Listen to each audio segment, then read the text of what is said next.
नमस्कार दोस्तों।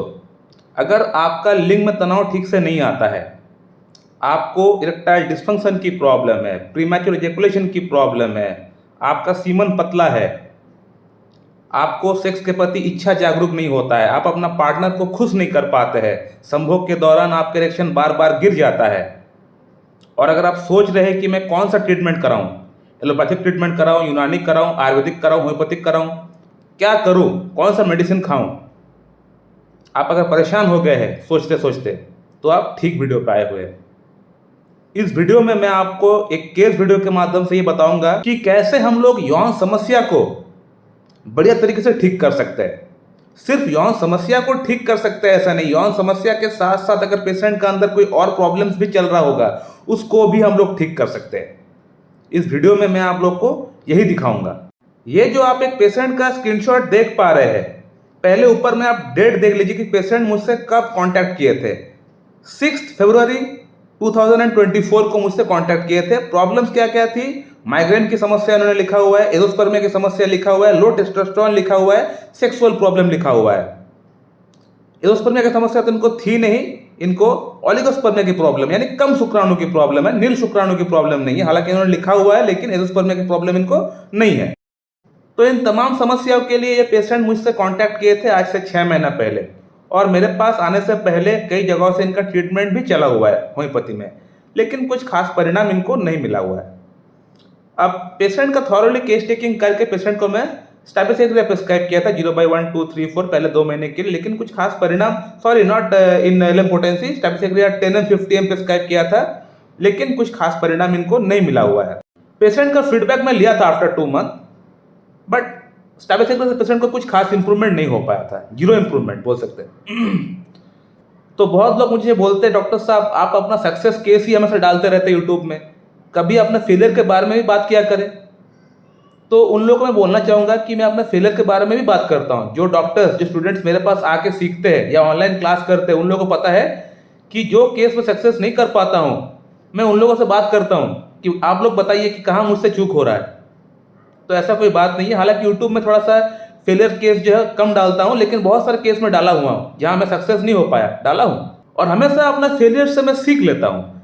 सीख के ना गलत होगा, क्योंकि जो क्लासिकल होम्योपैथ होते हैं, जो सिंगल रेमेडी प्रेस्क्राइब करते हैं, झोला छाप का बात नहीं कर रहा, जो लोग 10-15 मेडिसिन एक साथ प्रेस्क्राइब करते हैं, उनको तो अक्कड़ बक्कड़ करके मेडिसिन ही देना है। वो चाहे पेशेंट कुछ भी सिम्टम लेके आए, कोई भी प्रॉब्लम क्यों ना हो, वो उनको पता है कि पेशेंट को ये प्रॉब्लम है, मतलब ये मेडिसिन ही देना है। वो केस टेकिंग पे उनको जानते नहीं है, वो लोग कुछ करते भी नहीं है, वो थेरेपेटिक ट्रीटमेंट करते हैं, ठीक है। लेकिन जो क्लासिकल होम्योपैथी है, जो क्लासिकल होम्योपैथ्स है मेरे तरह, जो सिंगल मेडिसिन प्रेस्क्राइब करते हैं, वो लोग हमेशा कोई एक मेडिसिन अगर प्रेस्क्राइब करता है तो वो मेडिसिन प्रिस्क्रिप्शन करने के पीछे कुछ ना कुछ कारण होता है, कुछ ना कुछ रीजंस होता है। जैसे कि इस पेशेंट का अंदर भी था, स्टैबिलिसेग्रिया का बहुत सारा सिम्टम इस पेशेंट का अंदर था, हालांकि वो काम नहीं किया, मेरा वेल सिलेक्टेड रेमेडी फेल हो गया। लेकिन इसका मतलब ये नहीं कि स्टैबिलिसेग्रिया जो मेडिसिन में प्रिस्क्राइब किया हूँ वो गलत है, क्योंकि पेशेंट का लाइफ में ऐसा बहुत सारा घटना घटा है जहाँ से पेशेंट को सप्रेशन हुआ है। Failure of history of love भी एक था, पेरेंट्स से कुछ मॉडिफिकेशन मिला हुआ है, इनजस्टिस टॉलरेट नहीं कर पाते हैं, स्मोकिंग का गंध, अगर कोई उसका अगल बगल कोई स्मोक कर रहा है तो उसका जो धुआं होता है वो बर्दाश्त नहीं कर पाते हैं, आंख में बार बार स्टाइस हुआ है।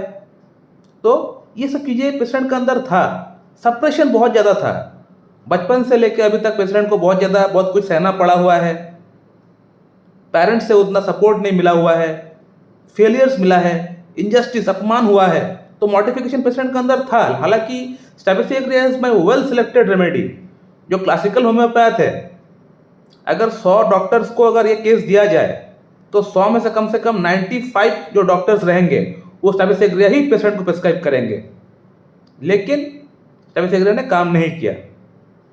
तो जब काम नहीं करता, जब वेल सिलेक्टेड रेमेडी काम नहीं करता है, तब फिर आपको अलग तरीके से, अलग एंगल से सोचना पड़ता है कि अब पेशेंट के लिए हम लोग क्या कर सकते हैं। तो मैं पेशेंट का केस को फिर से रिटेक किया कि ऐसा क्यों हुआ, कि इम्प्रूवमेंट क्यों नहीं हुआ स्टैबिलिसेग्रिया से, जहां मैं सोच रहा था कि पेशेंट को इम्प्रूवमेंट होगा ही होगा, लेकिन वहां पे इम्प्रूवमेंट नहीं हुआ। तब फिर से मैं केस को रिटेक किया। रिटेक करने के बाद मैंने देखा कि मेरा पॉइंट ऑफ व्यू स्टैबिलिसेग्रिया के लिए बिल्कुल ठीक है, उसमें कोई दिक्कत नहीं है, लेकिन जब स्टैबिस्टिक्स ने काम नहीं किया, वेल सिलेक्टेड रेमेडी जब फेल हो गया, तब मुझे थोड़ा सा हट के सोचना पड़ेगा। तब मैंने पेशेंट को नाट्रियम म्यूरेटिकम प्रिस्क्राइब किया। नाट्रियम म्यूरेटिकम प्रिस्क्राइब करने के पीछे भी कुछ कारण था, बिना कारण का हम लोग कोई मेडिसिन प्रिस्क्राइब करते नहीं है। तो नाट्रियम म्यूर पेशेंट का प्रिस्क्रिप्शन में लिख के भी रखा था। जब मैं फर्स्ट टाइम जब पेशेंट का केस टेकिंग किया था, पेशेंट को प्रिस्क्राइब तो किया था स्टैबिस्टिक्स, लेकिन उसका नीचे लिख कर रखा था नाट्रियम म्यूर कि अगर इन केस स्टैबिस्टिक्स अगर फेल हुआ तब बारी आएगी नाट्रियम म्यूर का, क्योंकि नाट्रियम म्यूरेटिकम का भी पेशेंट के अंदर बहुत सारा सिम्टम्स मैच कर रहा था। तो नाट्रियम म्यूरेटिकम का क्या क्या सिम्टम था पेशेंट का अंदर? पेशेंट को हेडेक की शिकायत है, माइग्रेन उन्होंने लिखा हुआ है, आपने देखा है, और धूप में बढ़ता है, धूप में जाने से प्रॉब्लम बढ़ जाता है, और नहाने से आराम होता है। तो ये नाट्रियम म्यूर का सबसे बड़ा मोडालिटी है कि नहाने से आराम होता है, और 11 AM को 10 to 11 AM प्रॉब्लम बढ़ जाता है, धूप में जाने से प्रॉब्लम बढ़ता है। तो ये सबसे बड़ा पिकुलियर मोडालिटी है नाट्रियम म्यूर का। इसके अलावा पेशेंट का अंदर गुस्सा की अगर बात करें तो गुस्सा पेशेंट को बहुत ज़्यादा आता है, और साथ ही साथ एक डिसअपॉइंटमेंट लव का भी एक हिस्ट्री रहा है। और नाट्रियम म्यूर जो है ये डिसअपॉइंटमेंट लव की भी एक अच्छी मेडिसिन है, और वो ऐसा लव जो कि आज तक वो भूल नहीं पाए, उनको अभी तक उनको अपना पास्ट का याद आता है यानी जो भी इनका एक्स था, एक्स गर्लफ्रेंड जो था उनको अभी भी इनका याद आता है। तो ये नाट्रियम म्यूर का एक बहुत अच्छा सिम्टम है कि इस पर्टिकुलर कंडीशन का अंदर भी, डिसअपॉइंटमेंट लव के अंदर भी ये मेडिसिन काम करता है। तो और एक सिम्टम मैच किया नाट्रियम म्यूर का। सॉल्ट खाने की, रॉ सॉल्ट खाने की इनको इच्छा बहुत ज़्यादा होता है, इनफैक्ट खाते भी है। और जो शारीरिक गठन था पेशेंट का वो भी लीन थी, इमासिएटेड हड्डी दिख रहा था, बॉडी में जान नहीं थी, लिस्टलेस, मेलनकोली फेस, सॉरोनेस था फेस में।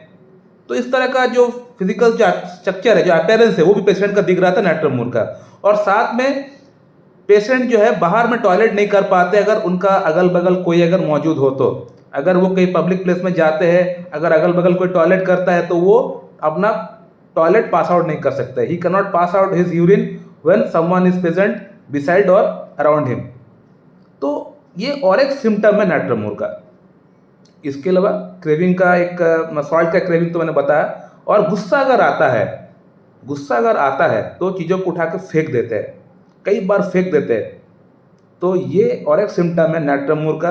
प्लस गुस्सा आने पे अगर कोई समझाने का प्रयास करता है कोई समझाने का अगर प्रयास करता है तो उनका गुस्सा और बढ़ जाता है। इसको बोला जाता है कॉन्सोलेशन एग्रावेट्स। यानी नाट्रियम म्यूर का पेशेंट को जब गुस्सा ऑलरेडी आ चुका है तब आप उनको समझाने का प्रयास ना करें, उनको समय दीजिए, वो ऑटोमेटिक आहिस्ता आहिस्ता करके वो काम डाउन हो जाएगा। तो ये सभी सिम्टम्स पेशेंट का अंदर मैच कर रहा था। तो इसीलिए पेशेंट को मैं नाट्रियम म्यूर फिर बाद में प्रिस्क्राइब किया। नाट्रियम म्यूर 0/1, 2, 3, 4, उसके बाद 5, 6, 7, 8। अभी पेशेंट से मेरा लास्ट टाइम बात हुआ ये फ्राइडे, यानी 23 अगस्त 2024। पेशेंट ने क्या लिखा है आप पढ़ सकते हैं। पेशेंट ने बंगाली में लिखा है, लेकिन वहाँ पे लिखा हुआ है कि ओवरऑल इम्प्रूवमेंट 90% हो चुका है। यानी हर एस्पेक्ट में, माइग्रेन की बात करें, ओलिगोस्पर्मिया की बात करें, और इरेक्टाइल डिस्फंक्शन, सेक्सुअल इश्यूज की अगर बात करें, तो हर एस्पेक्ट में पेशेंट को इम्प्रूवमेंट हो चुका है। तो ये है क्लासिकल होम्योपैथी। यहाँ पे मैंने कोई डामियाना, कोई एग्नस कैस्टस, कोई सिलेनियम, कोई कैलेडियम, कोई योहिम्बिनम, कोई R41, कोई डमियाग्रा प्लांट, डमियाग्रा फोर्ट, कुछ भी इस्तेमाल नहीं किया। सिंगल मेडिसिन प्रिस्क्राइब किया, स्टैबिस्टिक्स प्रिस्क्राइब किया था, काम नहीं किया, कोई बात नहीं। फिर से पेशेंट आया, केस को रिटेक किया, नाट्रियम म्यूर प्रिस्क्राइब किया, काम हो गया। तो इसीलिए मैं बोलता हूँ कि अगर आपको यौन समस्या है, अगर आपको कोई और समस्या भी है, तो होम्योपैथिक ट्रीटमेंट कराइए। होम्योपैथी में क्लासिकल होम्योपैथ के पास जाइए, जो सिंगल मेडिसिन प्रिस्क्राइब करता है, जो 8-10 मेडिसिन प्रिस्क्राइब करता है, उनके पास नहीं। उनके पास जाएंगे, पैसा वेस्ट होगा। ऐसा डॉक्टर जो सभी सिम्टम्स को देखते हुए एक समय में एक पेशेंट को एक दवा दे, ऐसा डॉक्टर के पास जाइए, जाकर ट्रीटमेंट कराइए, फिर देखिए आपको इम्प्रूवमेंट होता है या नहीं। तो जो लोग यौन समस्या से ग्रसित है, यहाँ वहाँ भाग रहे हैं, सोच रहे इम्प्लांट करा लूँ, ये करा लूँ, वो करा लूँ, P-शॉट करा लूँ, दरकार नहीं है। लाइफ खराब मत करिए, पहले ट्रीटमेंट कराइए। ट्रीटमेंट से अगर फ़ायदा नहीं हुआ तब फिर जाइए, जो सर्जरी वगैरह जो करना पड़ता है वो सब फिर लास्ट का वो स्टेज है। लेकिन पहले आप अपना ट्रीटमेंट कराइए। ट्रीटमेंट में एलोपैथी में इसका कोई ट्रीटमेंट नहीं है, आयुर्वेदिक में, यूनानी में इसका कोई खास ट्रीटमेंट नहीं है। जब तक मेडिसिन खाएंगे तब तक फायदा होगा। लेकिन होम्योपैथी में इसका परमानेंट ट्रीटमेंट है। मेरे पास जो पेशेंट आते हैं उनका ट्रीटमेंट 5 महीना 6 महीना, मान लेते 1 साल ट्रीटमेंट चला, लेकिन उसके बाद मेडिसिन बंद, उनका अंदर प्रॉब्लम पूरी तरह समाप्त। सो माय डियर फ्रेंड, मैं इस वीडियो को यहीं पे समाप्त करना चाहता हूँ। So thank you very much and have a good day.